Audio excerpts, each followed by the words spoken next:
السلام علیکم سر. وعلیکم السلام. کیا حال ہیں؟ Not bad.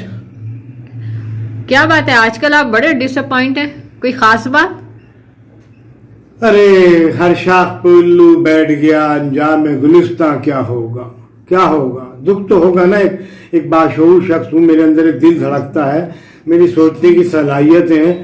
میں کبھی کبھی سوچتا ہوں میں ساری دنیا پرندے کی طرح گھومتا ہوں، لیکن مجھے اپنا وطن بہت اچھا لگا. میرا سارا خاندان امریکہ چلا گیا، کوئی کہیں چلا گیا، مجھے اپنے وطن سے بہت پیار تھا، میں یہیں رہتا رہا. آج دکھ اس بات کا ہو رہا ہے کہ ہمارے یہاں ہر شاخ پہ الو بیٹھا ہوا ہے، ہر شاخ پہ الو بیٹھا ہوا ہے.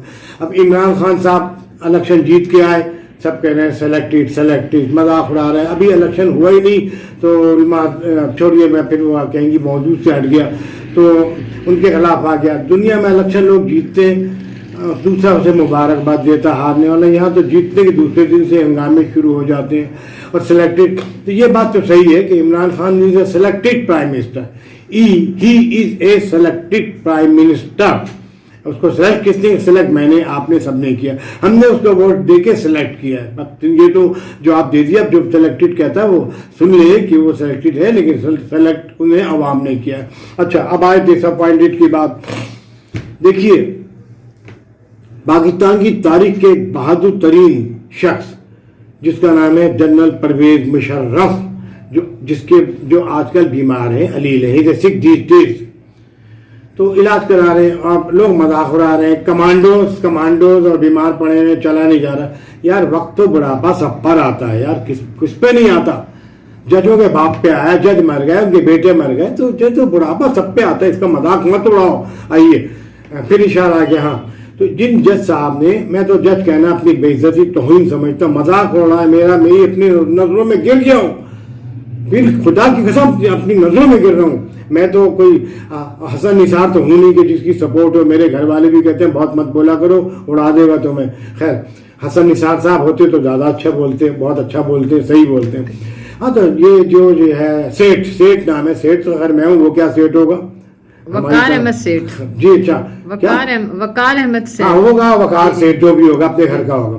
سب سے پہلے میں حکومت پاکستان سے، چیف آف آرمی اسٹاف سے اور اسمبلی کے ممبران سے درخواست کرتا ہوں، ریکویسٹ کرتا ہوں، اس شخص کا نام فوراً ای سی ایل میں ڈال دیا جائے. سب سے پہلے ای سی ایل میں ڈال دیا جائے. اس کے بعد اس کی تمام پراپرٹیز وغیرہ کا انکوائری کی جائے. کہاں کا اتنے محل بنائے، کہاں کا گھر بنائے، لندن امریکہ میں کہاں کا اس کی پراپرٹیز ہیں، دبئی میں. تیسری بات یہ ہے کہ اس جو خود جج ہے، اس کی میڈیکل کرایا جائے. اس کا میڈیکل، لوگ کہتے ہیں ذہن کا میڈیکل نہیں، ذہن کا نہیں، اس کا باڈی میڈیکل کرایا جائے کہ کنفرم ہو سکے کیا یہ مسلمان ہے. بھائی میڈیکل تو کرانے کا حق ہے نا. اچھا، ایک بات، وجہ یہ ہے کہ اس شخص نے جو سزا دی ایک کمانڈوز کو، جنرل پرویز مشرف کو، تو ایک تو مجھے ایک بڑی اچھی بات یاد آئی. زرداری صاحب نے ایک دفعہ کہا تھا، کوئی بات ہوئی تھی، مکر گئے، کہنے لگا قرآن کے لفظ تھوڑی ہے جو، یاد ہے نا؟ خیر میں تفصیل میں نہیں جاؤں گا، پھر کہیں گی موضوع سے ہٹ گئے. انہوں نے جو جملہ استعمال کیا کہ انہیں پھانسی دی جائے، اس کے بعد اگر مر جائے تو ان کی لاش کو گھسیٹ کر لایا جائے اور ڈی چوک پر لٹکایا جائے. جج صاحب، I am sorry to say you, mister Seth, I am sorry to say you are not a reliable person. آپ کو دیکھنے کے بعد تو مجھے دکھ ہو رہا ہے، تم نے ایسے گھٹیا الفاظ استعمال کیے، اتنے گندے الفاظ استعمال کیے. ہاں، تو میں چھوڑیے، تو میں یہ ایک تو جو بات کی کہ ای سی ایل میں فوراً نام ڈالا جائے، اس کی پراپرٹی کا جائزہ لیا جائے، اور جو چیف جسٹس ابھی گئے نا دکان بند کر کے اپنی، ان کی انکوائری کرایا جائے کہ انہوں نے پہلے ہی کہہ دیا تھا کہ فیصلہ کیا آ رہا ہے. یاد؟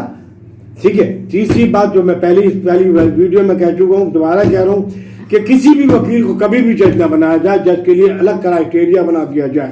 ٹھیک ہے.